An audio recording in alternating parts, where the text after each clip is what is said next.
Olá, estamos fazendo esse vídeo aqui sem muita produção, sem muita edição, vai ficar um vídeo bem cru, mas com o objetivo de concluir o conteúdo que ficou faltando em função do meu afastamento médico devido à cirurgia. Eu ainda estou de licença médica, mas nós vamos tentar concluir esse conteúdo. Então, dando continuidade, a gente vai falar hoje sobre as reguladoras de vazão. Nós já tratamos anteriormente sobre as reguladoras de pressão. E aí vocês vão observar que as reguladoras de vazão elas podem ser do tipo fixas, que são essas que não têm em sua representação essa seta, ou podem ser as reguláveis, que como a gente sabe, toda vez que tem uma regulagem na simbologia, aparece uma seta fina, inclinada, e que ela fica mais longa do que o restante do desenho. A ponta dela é maior, a que sobra, né, para fora do desenho. Quando você fala de válvulas de regulagem de vazão, você pode ter as válvulas de orifício, onde a área de passagem se restringe a um único ponto, ou as válvulas de estrangulador. As de estrangulador são válvulas onde a região de passagem é mais longa. E aí você pode ter elas reguláveis ou não reguláveis, fixas.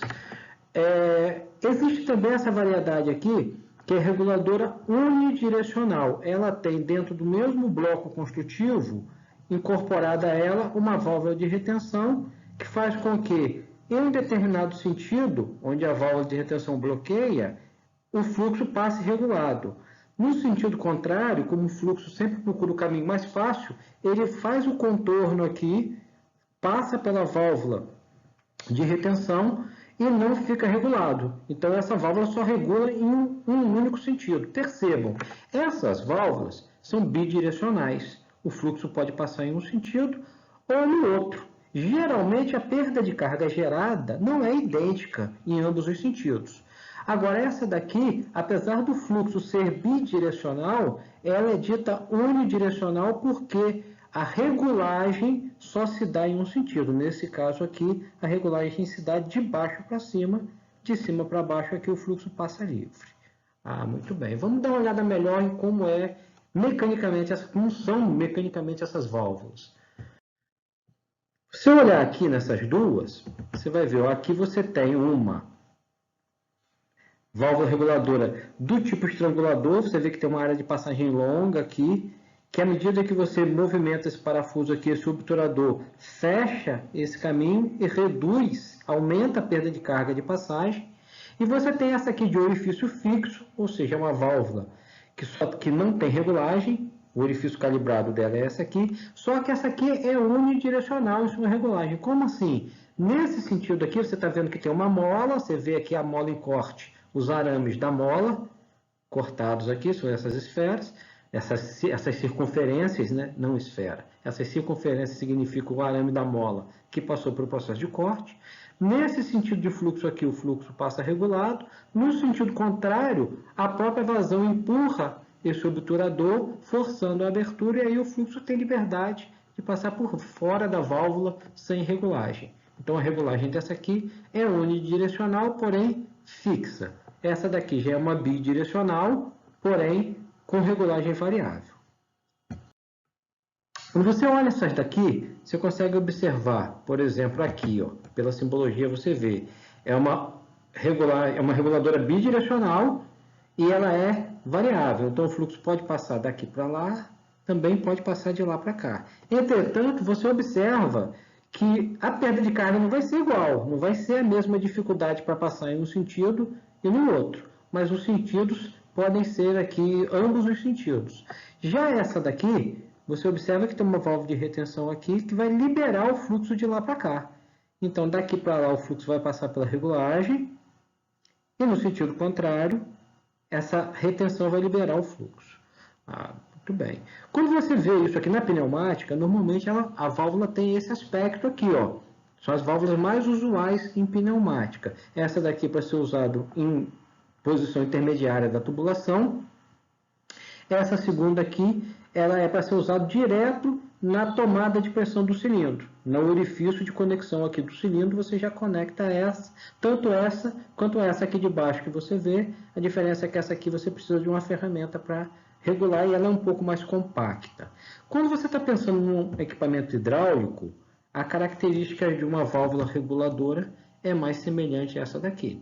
Essa daqui é uma válvula unidirecional. Eu consigo observar isso externamente? Normalmente só porque a simbologia está gravada na lateral dela aqui, no caso está na lateral contrária, que a gente não está vendo, tem essa simbologia. Mas externamente, a unidirecional e a bidirecional são muito semelhantes, né? Se vai ter ou não essa válvula de retenção lá dentro, só a simbologia da válvula vai nos indicar. E aí, quando você vai usar essas válvulas, você pode ter 3 maneiras de você regular o fluxo. E o objetivo de regular o fluxo qual é? É regular a velocidade. Nós estamos falando de um sistema hidráulico, um sistema pneumático de potência. Então, o que a gente quer fazer com a regulagem do fluxo?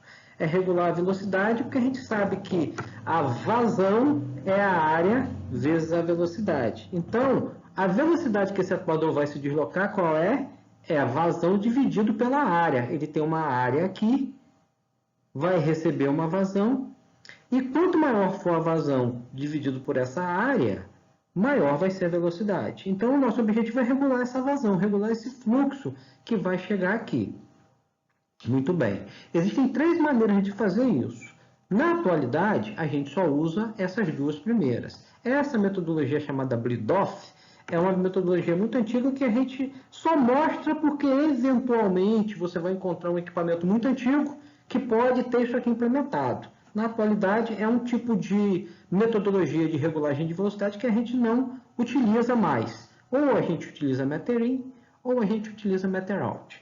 Muito bem, vamos entender o que é. O meter-in é um tipo de controle pela entrada. Se você for traduzir isso aqui para o português, né, você vai ver que é um controle, uma medição pela entrada da câmara. Então, pensa assim, eu estou aqui te mostrando 3 circuitos, estão incompletos. Aqui para baixo tem que ter o conjunto de potência, tem que ter a válvula direcional, tudo aquilo que a gente já discutiu antes. Se essa válvula se esse atuador vai ter 2 ações, vai ser uma válvula de 2 posições. Se esse atuador vai ter 3 ações, vai ter que parar em posição intermediária, vão ter 3 posições na válvula. O número de vias da válvula, se for hidráulica, normalmente vão ser 4 vias, porque é válvula de carretel. Se for pneumática, normalmente vão ser 5 vias, porque é válvula de assento. Tudo isso coisas que a gente já discutiu lá no passado.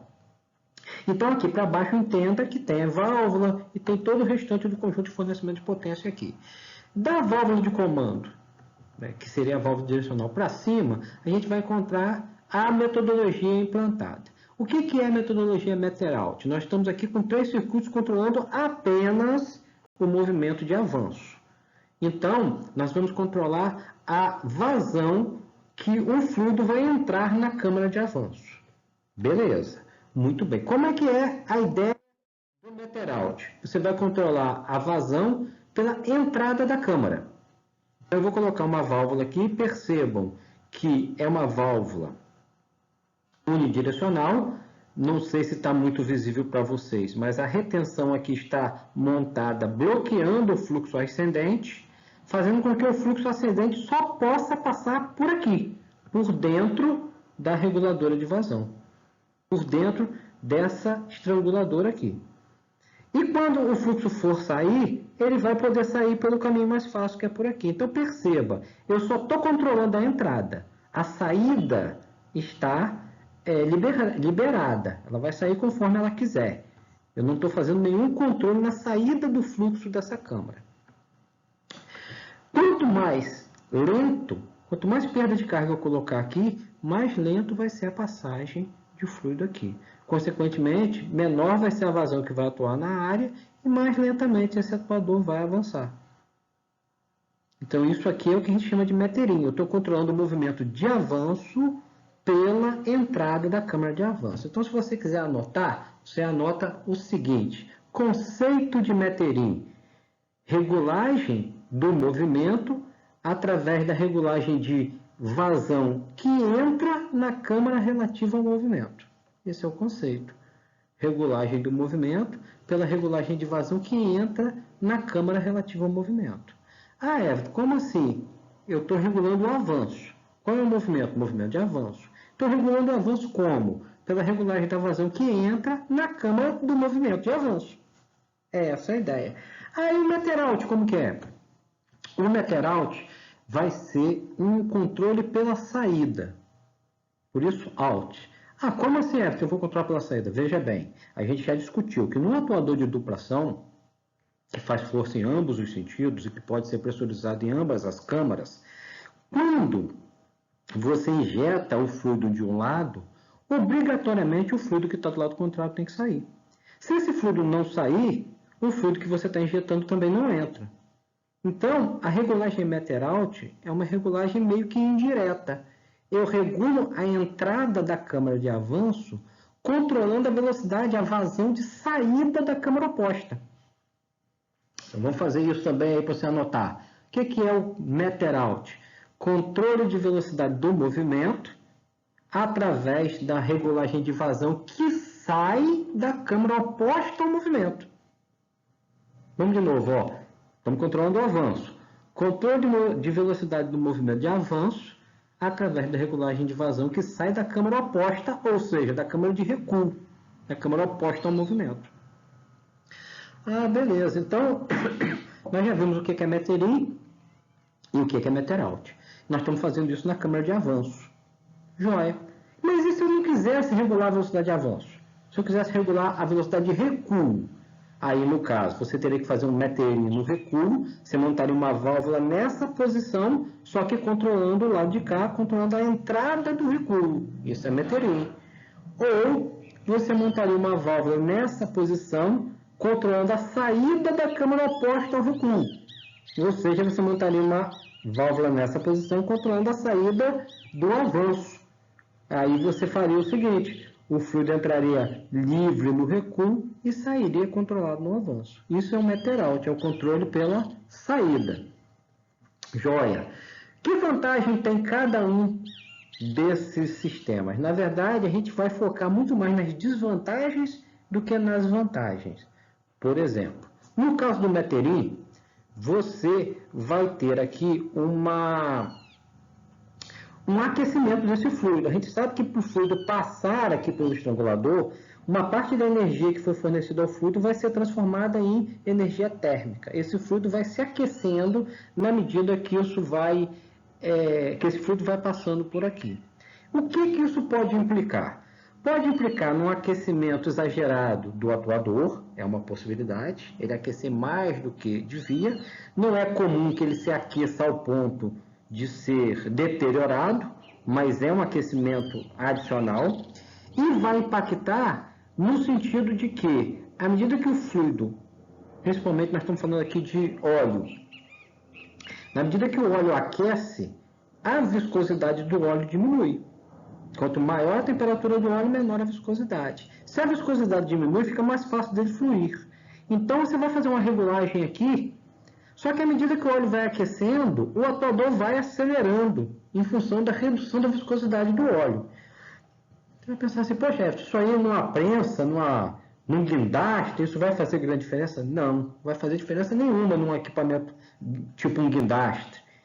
Mas se você estiver pensando que esse equipamento aqui é hidráulico, justamente porque ele é um equipamento que tem que ser preciso em seus movimentos, vamos dar um exemplo de sempre, torno de comando numérico. O torno de comando numérico ele precisa ter precisão no posicionamento e na velocidade que a ferramenta se desloca. Então, você precisa garantir que essa velocidade não mude. E aí, esse processo que aquece o óleo de entrada é uma desvantagem que vai te impactar sim. Então, você está vendo, o meter-in tem essas desvantagens. Na maioria dos casos, que são para elevação de carga, para fornecimento de forças altas, não vai gerar grande dificuldade. Agora, para situações onde você precisa de precisão de movimento, usar o meter-in já não é muito vantajoso em função justamente desse aquecimento do óleo. O meter-out não tem essa desvantagem? Não. Por que ele não tem? Porque, olha só, a vazão de entrada ela está sendo controlada pela saída da câmara oposta. O aquecimento que vai ter no óleo vai ser aqui, ó, na saída da câmara oposta. E quando ele sai daqui, para onde que ele vai? vai lá para o nosso reservatório, que é como a gente já discutiu, uma das funções do reservatório, além de armazenar o fluido, é resfriar o fluido. Então, esse fluido vai para lá, vai ter um tempo de permanência lá, um tempo de residência, e vai voltar para o sistema depois resfriado. Então, você não vai ter problemas com o aquecimento do óleo, porque esse aquecimento vai ser levado ao reservatório, ao tanque. Tem mais alguma desvantagem do metering? Tem sim. É uma desvantagem relacionada principalmente com equipamentos pneumáticos, porque os equipamentos hidráulicos trabalham com fluidos teoricamente incompressíveis. A gente já discutiu sobre isso. O fluido hidráulico não é efetivamente incompressível, mas a compressibilidade dele é tão baixa que a gente finge que ela não existe, ou seja, a gente desconsidera. Ela não é pertinente para as nossas aplicações na grande maioria dos casos. Então, observe o seguinte, se você tiver com fluido compressível aqui, ar comprimido, e eu estivesse fazendo isso aqui, um sistema de metering, num sistema pneumático, o que aconteceria? Se eu estrangulasse bastante aqui essa área de passagem, quando o fluido viesse, ele iria passar por aqui, de maneira controlada, e iria acumular uma pressão aqui suficiente para vencer essa carga. Quando essa pressão acumulasse, essa carga entraria em movimento, esse atuador iria deslocar, essa câmara iria sofrer uma expansão e automaticamente a pressão aqui dentro ia baixar, ficando inferior à pressão necessária para continuar movimentando a carga. Então a carga iria se deslocar e iria parar. Ia aguardar que acumulasse pressão aqui novamente, iria se deslocar e iria parar. Então a carga se deslocaria assim, ó, fazendo movimentos que a gente chama de movimento de deslocamento aos trancos, ou efeito stick-slip. Esse deslocamento aos trancos é uma característica principalmente do sistema pneumático, porque ele é muito compressível, a substância é muito compressível, mas eu trabalhando no sistema hidráulico, ele também pode se manifestar, vai estar muito associado à compressibilidade do fluido, porque como ele não é incompressível de verdade, quanto mais compressível, apesar de ser pequena essa taxa, o fluido hidráulico for, maior a probabilidade de um efeito desse se manifestar. Mas não é muito comum nos sistemas hidráulicos justamente por causa dessa baixa compressibilidade. Já no sistema pneumático, por ser muito comum, não é comum que nós façamos controle de velocidade por metering na pneumática. Vocês vão olhar os sistemas pneumáticos lá, o controle é sempre feito por meter out, é sempre feito pela saída. Se você pegar a literatura de pneumática, geralmente isso não é muito bem discutido, não. Geralmente o cara fala assim, não, você pega e faz assim, controla o avanço pela saída da câmara oposta. Ele nem fala que o nome disso é meter out. Eles não se preocupam muito com discutir isso. Por quê? Porque comumente na pneumática nós só fazemos meter out. Mas na hidráulica não. A gente pode fazer o metering e a gente pode fazer o meter out. Um outro problema que a gente pode ter aí no sistema hidráulico. Vou mostrar para vocês agora. Ó. Isso daqui é uma situação onde eu tenho uma carga sob a ação da gravidade. Cargas na ação da gravidade, elas sempre são resistência ao movimento e auxílio ao movimento oposto. Nesse caso aqui, eu tenho essa carga de pendurada aqui, essa caixa de pendurada aqui no atuador, que ela vai ser auxílio ao movimento de avanço e vai ser resistência no movimento de recuo. Então, quando eu colocar a válvula nessa posição aqui, ela vai pressurizar esse lado, esse atuador vai recuar, elevando essa caixa. Nesse momento, essa caixa foi resistência. Quando eu acionar a válvula para que esse atuador desça, essa caixa não vai ser resistência, ela vai ajudar o atuador a descer. Ela vai ser um auxílio, porque ela está nessa posição. Se fosse o contrário, o atuador fazendo força para cima, também no sentido de descida, a caixa seria um auxílio, a carga seria um auxílio. Então, nós estamos aqui com uma condição onde eu tenho uma carga a favor do movimento controlado. Observe aqui, eu estou com um sistema de controle para o movimento de avanço. Então, quando eu acionar essa válvula, o fluido vai passar, não vai conseguir passar aqui, vai passar regulado, ou seja, é um meter-in. Estou controlando pela entrada do avanço. E a câmara oposta vai sair livre. Ok, é um meter-in. Só que pensa assim, ó. Eu estou com a válvula nessa posição. A pressão da bomba está vindo aqui. está segurando essa caixa elevada. Quando eu mudar a posição da válvula, que eu despressurizar essa câmara, o que vai segurar essa caixa lá no alto? Se eu soltar a pressão que está aqui dentro, não tem nada para segurar essa caixa lá no alto. Mesmo que a entrada aqui esteja sendo restringida para que entre devagar o fluido, essa caixa vai dar um puxão, principalmente se essa carga for alta, vai dar um puxão aqui, vai forçar o atuador a avançar, gerando um vácuo na câmara oposta, mas ele vai descer de forma descontrolada. Esse controle que eu estou fazendo aqui por metering, ele tem essa desvantagem, ele é sensível a cargas a favor do movimento. Se eu estivesse fazendo isso por meter out, eu não teria esse problema. Ok? Eu não teria esse problema porque eu estaria controlando a saída dessa câmara. Mas por metering, isso é problemático. Ah, muito bem. Deixa eu mostrar para vocês, então, como solucionar esse problema. Uma das situações seria fazer um meter out ao invés de um metering. Eu não teria esse problema de cargas a favor do movimento. Agora, como eu estou fazendo por metering, o que eu vou fazer é usar um sistema chamado contrabalanço. E eu vou aproveitar esse momento para explicar o contrabalanço para vocês. Observem aqui. Isso que eu estou mostrando é um sistema de contrabalanço. Você está vendo aqui uma válvula que é familiar para a gente. É uma válvula limitadora de pressão, que a gente já viu ela fazer função de válvula de alívio, válvula de segurança, a gente já viu ela fazer função de válvula de pressão sequência.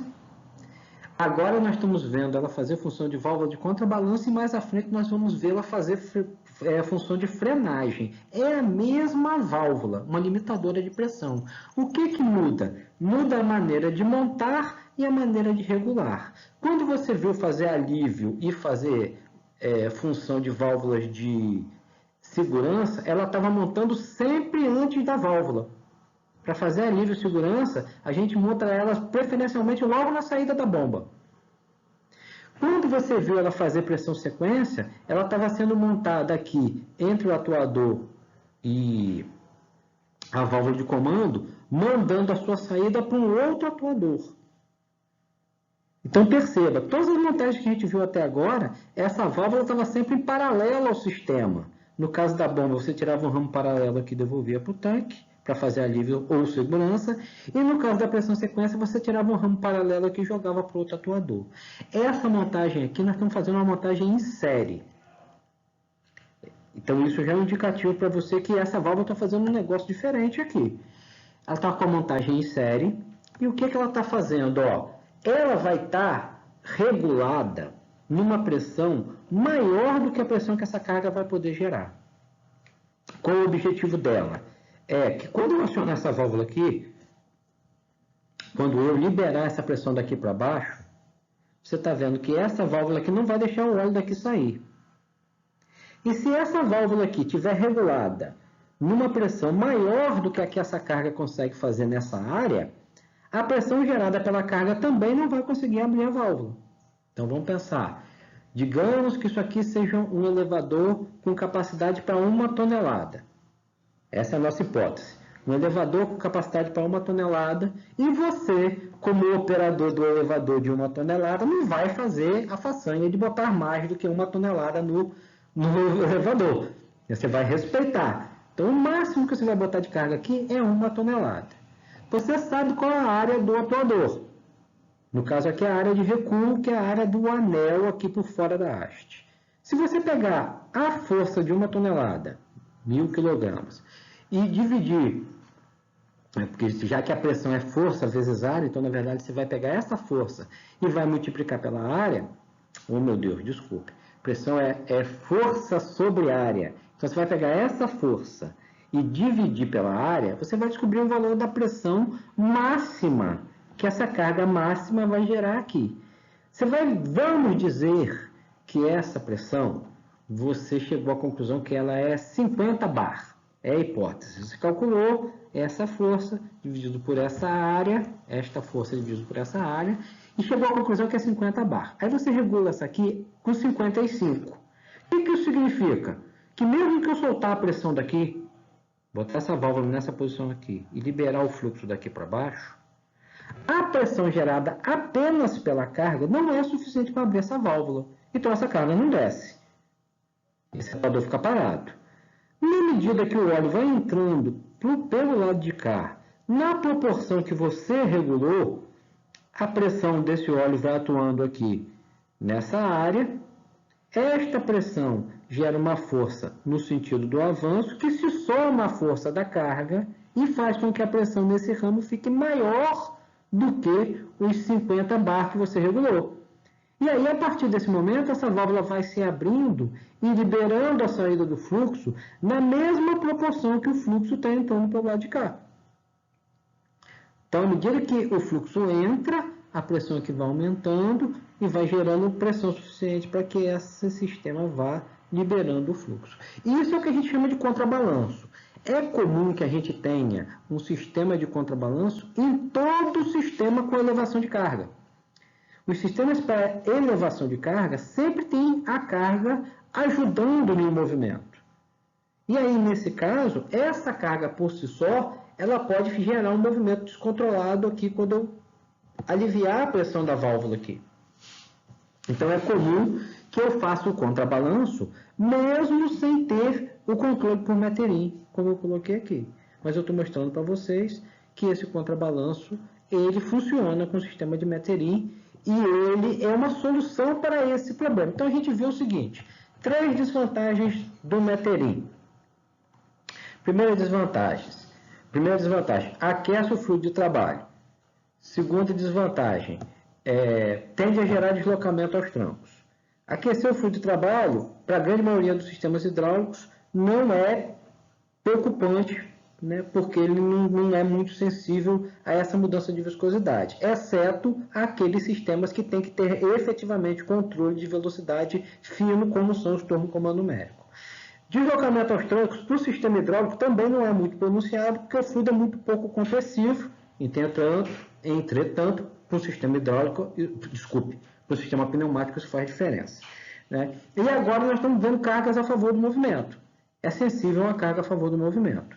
Mas eu consigo usar ele com uma carga a favor do movimento desde que eu tenha um contrabalanço. E já é comum que eu tenha contrabalanços em sistemas que eu tenho carga na ação da gravidade. Então, você observa o seguinte, apesar de ter 3 desvantagens, o metering, ele pode ser usado sim, né? E é usado em muitas aplicações hidráulicas porque essas desvantagens, de acordo com a aplicação, não são expressivas. Vamos conversar sobre o meter-out. Agora, então, vamos voltar aqui aos 3 métodos que a gente já começou a avaliar. A gente estava falando sobre as desvantagens do metering, falamos sobre como conviver com essas desvantagens, e a gente viu que é possível. A gente já falou que no caso da pneumática, eu não vou usar metering, eu vou usar o meter-out justamente devido à questão do efeito stick-slip, que na pneumática é muito pronunciado. Mas o sistema meter-out, ele também tem sua desvantagem. Qual é a desvantagem do meter-out? Vamos pensar no pior caso. Digamos que você, como operador, desavisadamente você veio aqui e bloqueou completamente essa válvula. Você vai ter aqui um fenômeno de multiplicação de pressão máxima. Vamos analisar a situação que nós temos. Nós já falamos sobre multiplicação de pressão no passado. O que a gente tem?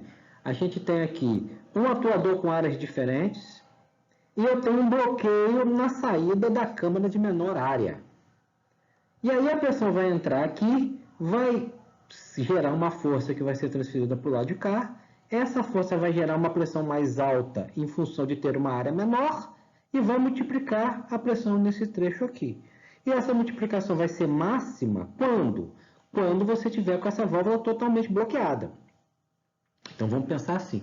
Se você está aqui com um atuador, com um sistema onde a sua reguladora de pressão, a limitadora de pressão da bomba está regulada, por exemplo, para 100 bar. E aí você vai pensar assim, vou comprar as tubulações têm que suportar mais do que 100 bar. Você vai botar um pouquinho de fator de segurança. Vai colocar aí, vamos dizer, 120 bar. Você sabe que não vai atingir 120, porque o máximo que a limitadora de pressão vai permitir é 100 bar. Mas, Quando você bloquear essa saída aqui, vamos dizer também, vamos fazer uma hipótese que esse atuador seja um atuador diferencial com área de 2:1. Ou seja, essa área aqui seja metade da de cá. Com essa metade de área, vai existir nessa região o dobro da pressão. Nós já fizemos um vídeo tratando sobre multiplicação de pressão. Então, você vai ter o dobro da pressão aqui. Você não pode colocar aquela mesma tubulação de 120 bar de resistência que você comprou para o resto do sistema todo nesse trecho. Por quê? Porque se eu for duplicar a pressão e a original aqui é 100, eu vou poder chegar aqui a 200 bar de pressão nessa condição. E 200 bar vai arrebentar esse mangote aí que resistia no máximo a 120. O que você tem que fazer então quando você tem essa montagem? Você tem que ter a preocupação de que você vai calcular, vai pegar a pressão máxima da bomba, vai fazer o cálculo da multiplicação de pressão em função das áreas que você tem aqui, vai ver qual é a pressão máxima que pode ser acumulada nesse trecho, e aí você chegou à conclusão. Vamos dizer então, aqui pode chegar a 100, aqui pode chegar a 200. Foi esse o resultado do cálculo. Se você botou 20% de tolerância, se comprou essa daqui para 120, 20% maior do que os 100 que vai ter aqui, você usa o mesmo fator de segurança aqui. Era 200, então vou comprar uma mangueira aqui que suporte 240. Vai ficar um pouquinho mais caro comprar essa mangueira um pouquinho mais resistente. Essa é a única desvantagem do sistema Meter-Out. Ter uma multiplicação aqui. Essa multiplicação normalmente nem vai ser integral. Você não vai chegar a multiplicar os 200. Por quê? Você não vai fechar essa válvula totalmente. Em condição normal, não. Mas você tem que prever que isso pode acontecer. E aí, a partir disso, você solucionou a desvantagem do Meter-Out. Você não vai ter mais desvantagem. Então, enquanto o Meter-In tem 3 desvantagens, você pode dizer assim, quais são as vantagens do Meter-Out? Do Meter-Out é não ter desvantagem do Meter-In. Então, qual é a vantagem do Meter-Out? Primeira, não aquece o fluido de trabalho, porque o fluido vai para o tanque, o fluido aquecido. Segundo, não gera deslocamento aos trancos. Terceiro, não é sensível a cargas a favor do movimento. 3 vantagens. Ele não tem as desvantagens do Meter-In. Então qual é a vantagem do Meter-In? Também não ter desvantagem do Meter-Out. O que o Meter-In tem de vantagem? Não gera multiplicação de pressão do lado da câmara de menor área. Essa é a vantagem do Meter-In. Visto tudo isso, esses são os que a gente efetivamente vai usar. O que é o bleed-off? O bleed-off é um tipo de sistema que, como é que ele faz para regular a vazão que entra aqui? Ele desvia uma parte da vazão. Aquilo que não consegue ser desviado tem como única alternativa vir para cá. Então você observa, quando você faz esse desvio, você está sempre com saída de fluido aqui. Isso faz com que você perca pressão. E por perder pressão, o bleed-off caiu em desuso. Ninguém quer usar o bleed-off justamente por quê? Porque ele faz menos força do que podia, porque está perdendo pressão em função dele nunca atingir a pressão estática. Ele está sempre com pressão dinâmica, está sempre circulando fluido por aqui. Então a gente só mostra isso aqui por questões de você ter aí, de repente, o contato com o equipamento muito antigo. Mas é importante isso daqui, porque o bleed-off é o precursor da regulagem de velocidade de atuadores hidráulicos. Porque, na verdade, o que o sistema faz é um negócio muito parecido com isso aqui. Mas para mostrar isso para vocês, eu vou precisar de um outro slide. Bom, então, eu quero finalizar esse conteúdo de hoje aqui com o seguinte detalhamento. Vocês estão observando aqui que nós temos uma montagem completa com válvula de comando e conjunto de fornecimento de potência. Aqui nós estamos mostrando o Meter-In, mas se fosse um Meter-Out seria exatamente a mesma lógica do que eu vou conversar com vocês. E eu preciso que vocês percebam o seguinte. A gente já conversou no passado que sistemas hidráulicos de potência, que são os sistemas hidráulicos que a gente usa, utilizam equipamentos de deslocamento positivo. Bombas de deslocamento positivo são bombas que a gente usa em hidráulica de potência. E bombas de deslocamento positivo, elas têm uma característica de fornecer sempre a mesma vazão. E como assim? A gente sabe que a bomba vai fornecer sempre a menor pressão necessária. A gente sabe que pressão só se manifesta quando tem uma resistência. Então, por exemplo, nós estamos aqui com essa montagem, uma válvula 4-3 vias com centro Tandem, acionamento por alavanca com trava, e nessa montagem o que nós vemos? A bomba de deslocamento positivo recirculando o óleo aqui diretamente para o tanque. Eu poderia ter um filtro aqui de retorno, seria uma montagem inteligente. Está recirculando o óleo diretamente para o tanque, ou seja, a bomba está fazendo o que a gente chama de ventagem, e ela está fazendo isso com a mínima pressão necessária. Qual é a pressão que ela precisa gerar? A pressão necessária para vencer esse circuito aqui, a perda de carga desse circuito. Quando eu acionar essa válvula aqui, digamos que esse atuador estivesse avançado, e eu acionasse a válvula para essa posição, pressurizando o lado do recuo, e o fluido do lado do avanço sairia livremente por aqui, porque esse controle aqui é um controle pela entrada. Aqui na entrada do recuo não tem nada. Qual a pressão que a bomba faria? A necessária para vencer essa perda de carga do circuito, mais a necessária para atuar na área de recuo do atuador e fazer com que gerar uma pressão suficiente para fazer uma resultante que puxe essa haste de volta. Então, repetindo, a pressão que a bomba geraria seria vencer a perda de carga do circuito e atuar aqui fazendo uma pressão suficiente para vencer a carga que está no atuador. Quando você vai fazer agora o movimento de avanço, que você vai colocar a válvula nessa posição, a pressão vai entrar por aqui, não vai conseguir passar aqui, vai ter que passar por aqui e vai chegar no atuador. Vai ter que vencer também a perda de carga do circuito, mas gerar no atuador uma pressão suficiente para vencer a carga que está sendo empurrada pelo atuador. Só que nesse circuito agora, eu coloquei intencionalmente um novo gerador de perda de carga.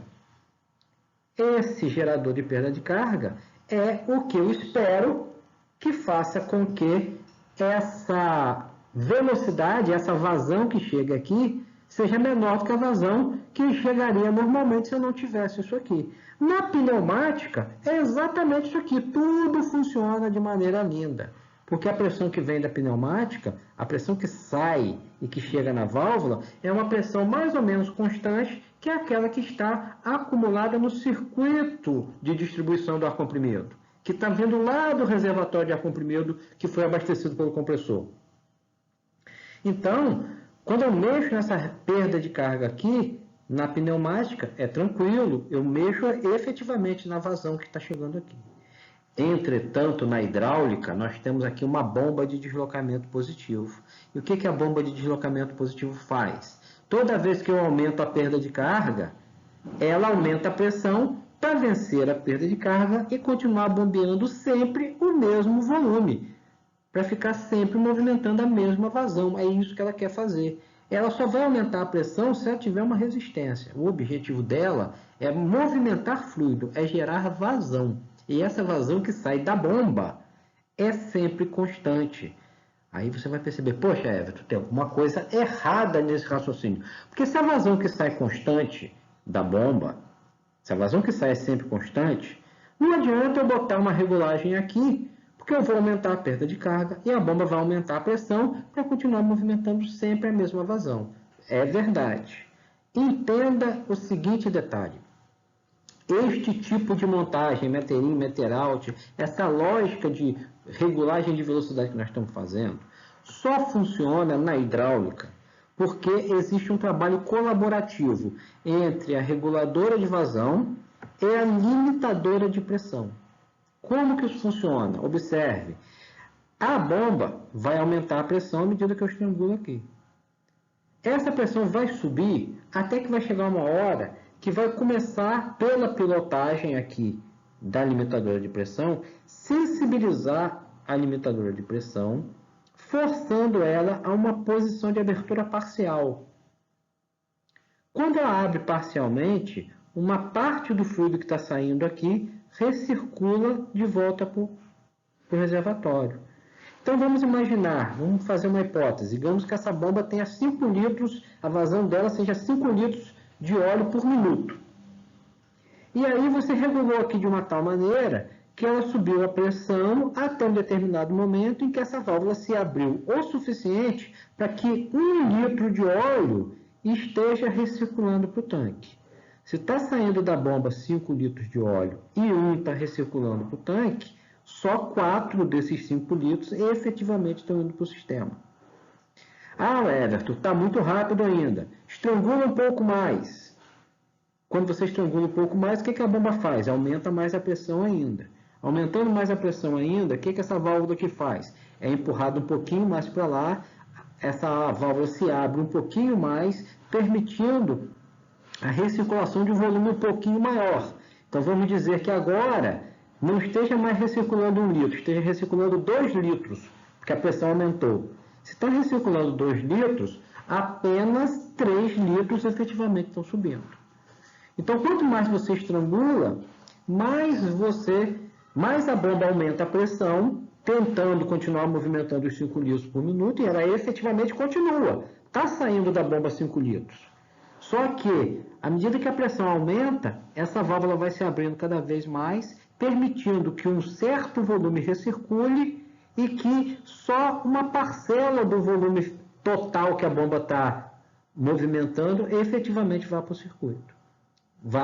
Chegue aqui no atuador. É dessa maneira que um controle de velocidade funciona no sistema hidráulico. Só funciona porque é um trabalho colaborativo entre a limitadora de pressão que está aqui embaixo e a válvula reguladora de vazão que nós estudamos hoje. Beleza? Tem coisas mais detalhadas para a gente falar sobre isso, mas para que esse vídeo não fique maior do que já está, eu vou parar por aqui hoje. A gente faz depois um vídeo melhorando alguns detalhes nesse aspecto. E aí, para finalizar, para dar aquela carinha de canal, não se esqueça, o mundo da mecânica é para você também. Até a próxima!